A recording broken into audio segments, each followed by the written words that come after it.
اليوم يا إخوة يكون على المنبر يخطب، فجأة يجدونه يبرق بعيونه وينظر في عيونه كذا.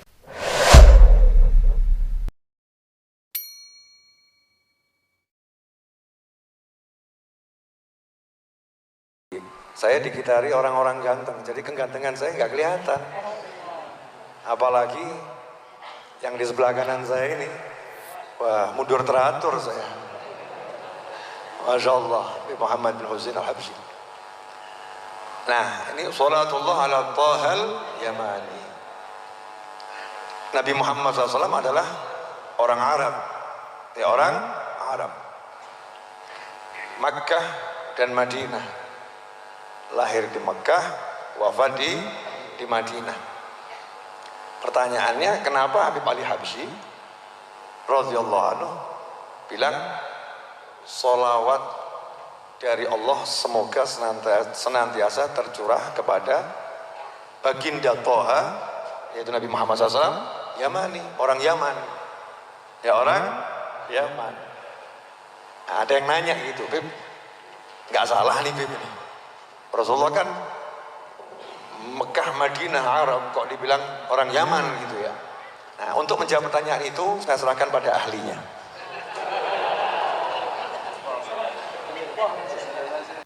Assalamualaikum warahmatullahi wabarakatuh. Allahumma sholli ala sayyidina Muhammad wa ala ali sayyidina Muhammad. Sobat santri dimanapun Anda berada ya, ketemu kembali di channel kesayangan kita. Semoga Anda dalam kondisi sehat walafiat dan selalu dalam lindungan oleh Allah SWT dan selalu dijaga imannya dan senantiasa bahagia. Barusan ya kita menonton cuplikan video Habib Novel Al-Idrus mengatakan bahwa baginda Nabi besar Muhammad SAW itu orang Yaman. Jelas sekali ya, seperti yang sudah kita ketahui bersama, kita ketahui bareng-bareng ya, yang tertanam di otak kita, pelajaran tentang agama dan lain sebagainya. Bahkan biodata baginda Nabi besar Muhammad SAW itu dari lahirnya itu di Mekah Al-Mukarramah. Tetapi dalam video barusan ya, Habib Novel mengatakan bahwa baginda itu memang orang Arab. Tetapi, ada tetapinya ya.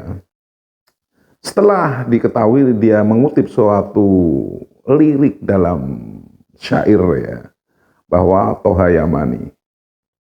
Dari situlah berkesimpulan bahwa baginda Nabi besar Muhammad SAW itu orang Yaman. Sobat santri, menurut Anda bagaimana? Apakah ini ada unsur kesengajaan untuk mendoktrin supaya kita terfokus kepada sebuah kota di luar sana ya, yaitu Tarim dan Yaman?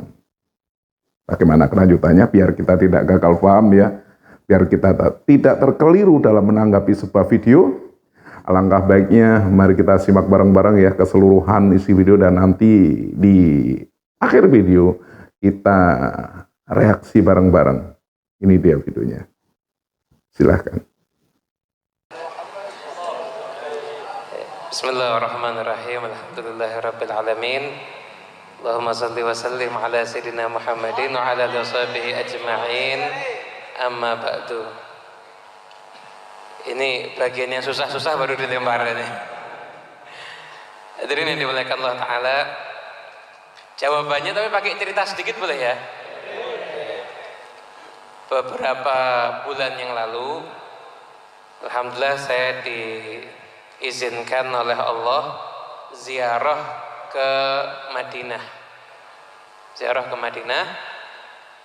Waktu itu saya mau berkunjung ke rumah salah seorang ulama. Jadi karena niatnya bagus mau ketemu ulama, nyegat taksi di pinggir jalan. Kemudian setelah itu saya masuk ke dalam taksi itu. Kemudian di tengah jalan supir taksinya ngajak ngobrol saya. Langsung dia bilang, "Anta Yamani?" Saya jawab, "Ana Indonesia." Dijawab lagi sama dia, la anta Yamani. Dan saya jawab, ya kakek saya dari Yaman, tapi saya kelahiran Indonesia dan saya orang Indonesia. Udah setelah itu dia bilang, loh, kalau kamu tuh orang Yaman, kamu harus bangga dengan Yamanmu. Dia bilang begitu. Kenapa? Karena Rasulullah SAW itu adalah orang Yaman. Itu adalah orang Yaman. Dia bilang dari sekian banyak itu, ini sopir taksi saya sampai bingung. Alimnya luar biasa. Dia nerangkan dalil kalau Rasulullah SAW itu orang Yaman, itu dari ayat Quran ini, tafsirnya ini. Kemudian dari suku ini, tafsir itu ayat Quran, tafsir, hadis, syarah, itu sopir taksi. Saya bingung, ini kiai nyamar, mungkin saya diprank atau gimana, atau memang benar-benar orang alim ini. Itu sepanjang perjalanan itu dia sambil terangkan, ini ayat Quran, dan saya cek, betul semuanya, nggak ada yang salah ayat Qurannya, dan tafsirnya semuanya betul. Nah, di antaranya, kenapa kok Nabi Muhammad SAW itu dikatakan Al-Yamani? Karena Nabi itu keturunan daripada Nabi Ismail alaihissalam. Nah, Nabi Ismail alaihissalam itu ketika itu ditinggalkan sama ayahanda beliau Nabi Ibrahim bersama dengan ibunda beliau Siti Hajar ada di kota Mekah. Saat itu Mekah sepi. Kemudian akhirnya singkat cerita terjadilah maksudnya proses bagaimana munculnya air Zam-Zam. Nah, setelah itu karena ada air, makanya kemudian burung-burung kan berdatangan. Nah, suku-suku kan akhirnya cari tempat di mana ada sumber air. Karena sumber airnya itu punyanya Siti Hajar dan Nabi Ismail, akhirnya mereka semuanya mau tidak mau seakan-akan kalau ngambil di situ ya mau nggak mau ngasih hadiah pada Siti Hajar dan Nabi Ismail alaihissalam. Dan di antara suku yang datang itu adalah suku Jurhum. Dan suku Jurhum itu berasal dari Yaman. Akhirnya Nabi Ismail itu menikah dengan suku Jurhum tersebut dan akhirnya lahirlah keturunan beliau dan di antaranya adalah Nabi Muhammad SAW. Makanya akhirnya Rasulullah SAW itu disebutkan juga beliau adalah Al-Yamani. Itu beliau adalah Nabi yang berasal dari Yaman. Dan saat ini alhamdulillah ajaran anak cucu Nabi SAW itu banyak yang berasal, anak cucu Nabi ini berasal dari Yaman. Bahkan Indonesia ini mungkin negara dengan anak cucu Nabi terbanyak di dunia. Dan anak cucu Nabi SAW yang ada di Indonesia ini itu nenek moyangnya, leluhurnya ada di Yaman. Yang menyebarkan dakwah Islam di Indonesia para wali songo itu juga mereka berasal dari Yaman. Jadi insya Allah tepatlah dikatakan Thahal Yamani. Wassalamualaikum warahmatullahi wabarakatuh. Baik, barusan ya kita sudah mendengarkan apa maksud dari perkataan di awal, cerita di awal bahwa Habib Novel mengatakan bahwa baginda Nabi besar Muhammad SAW itu merupakan orang Yaman. Dan dijawab, diterangkan benerang ya oleh Habib Muhammad Al-Habsyi, mengeterangkan bahwa beliau bercerita-cerita tentang bagaimana beliau ziarah ke Mekah ya, dan bertemu dengan seorang supir taksi yang mengatakan, berbanggalah kamu apabila kamu orang Yaman, karena baginda Nabi besar Muhammad SAW itu orang Yaman. Sobat santri dimanapun Anda berada ya, mungkin ini cerita ini sedikit kontroversi ya, karena seperti yang sudah kita ketahui bersama bahwa baginda Nabi besar Muhammad SAW lahir, meninggal itu di tanah Arab. Jadi apabila ada orang yang bercerita, apalagi menyebut dengan pasti ya, bahwa baginda Nabi besar Muhammad SAW itu orang Yaman. Sebenarnya Yang kita tonton barusan itu ya sesuatu yang sangat sensitif ya. Apalagi menyangkut ke baginda Nabi besar Muhammad SAW, Nabi panutan seluruh umat manusia. Jadi kesimpulannya bagaimana sobat santriku ya? Dan nanti juga akan ada ya, seorang habib yang mengatakan bahwa baginda Nabi besar Muhammad SAW itu belajar nahu sorob sama habib tersebut ya. Bagaimana videonya? Mari kita simak bareng-bareng. Jangan lupa sediakan kopinya. Di akhir video nanti kita akan reaksi bersama. Ini di videonya, silahkan. Aku Al-Hasan bin Ali, dan yang depanku ini ayahku Ali bin Abi Thalib. Paling depan datukku Nabi Muhammad SAW. Mau kemana kalian tergesa-gesa? Loh iya, kami tergesa-gesa mau hadir pelajaran nahunya Habib Ali Habsyi di sana. Kaji pagi-pagi tergesa-gesa mau ngapain? Mau hadir pelajaran nahu. Nah kan, sobat santri di manapun Anda berada ya, ini cerita yang sungguh sangat membagongkan ya. Apalagi baginda Nabi besar Muhammad SAW sampai belajar nahu sorob ya kepada seorang habib.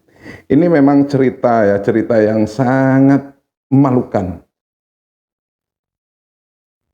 Dalilnya nggak ada, hadisnya nggak ada, dan selalunya itu pasti kalau ujung-ujungnya pasti ketemu dalam mimpi. Pasti hadisnya, dalilnya itu dalil mimpi.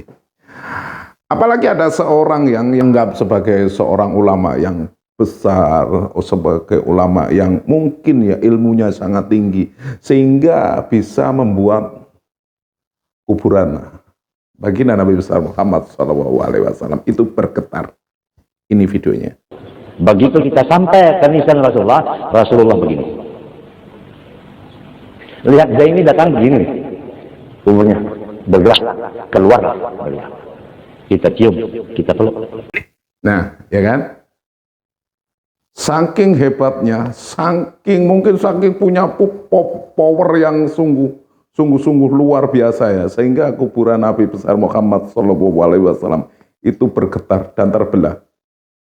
Cerita-cerita seperti ini itu memang asik untuk didengar ya, tetapi kadang membuat otak kita itu sedikit jadi miring. Sebuah perbuatan seperti ini, cerita-cerita khurafat yang harus dihindari. Cerita-cerita seperti ini sebelum adanya tesis Kiai Haji Imaduddin Utsman Al-Bantani itu membuat kita terbuai, membuat kita ternina-bobokkan ya selama bertahun-tahun. Karena lazimnya orang Indonesia itu suka cerita-cerita yang klinik-klinik, yang mistis-mistis ya. Apalagi menyangkut kesakralan baginda Nabi besar Muhammad SAW. Bahkan di zaman baginda Nabi besar Muhammad SAW, di zaman sahabat ya, nggak ada satu sahabat pun ya yang bisa bertemu langsung ketika baginda sudah wafat. Kalau dalam mimpi mungkin masih bisa ketemu dengan baginda ya. Tetapi kalau sudah berhadap-hadapan langsung, bahkan sampai baginda sendiri yang seperti yang diceritakan, kuburannya terbelah, terus baginda, itu suatu pembodohan yang sangat menjijikkan sekali. Semoga sobat santri terhindar dari cerita-cerita karangan-karangan bebas ya, yang nggak pernah dicontohkan sahabat, nggak pernah dilakukan oleh sahabat sendiri ya, sahabat yang selalu dekat kepada baginda Nabi besar Muhammad SAW. Ini sangat miris sekali ya. Apabila ada orang yang masih percaya cerita-cerita seperti ini, bagaimana kita nantinya? Sobat santri, terima kasih sudah simak video ini, dan mungkin ya ada yang terkeliru dalam saya berucap, ada terkeliru saya dalam bertutur kata, Izinkan saya mohon maaf yang tak terhingga. Saya mereaksi video, saya menonton video, saya mengekspresikan apa yang saya tonton ya. Mungkin ada yang terkeliru, mohon dimaafkan. Buat Anda yang sudah klik video ini, terima kasih. Semoga Anda semua masih dalam kondisi sehat walafiat dan selalu dijaga imannya oleh Allah. Di akhir video, terima kasih semuanya. Dan saya akhiri, wabillahi taufiq wal hidayah. Wassalamualaikum warahmatullahi wabarakatuh.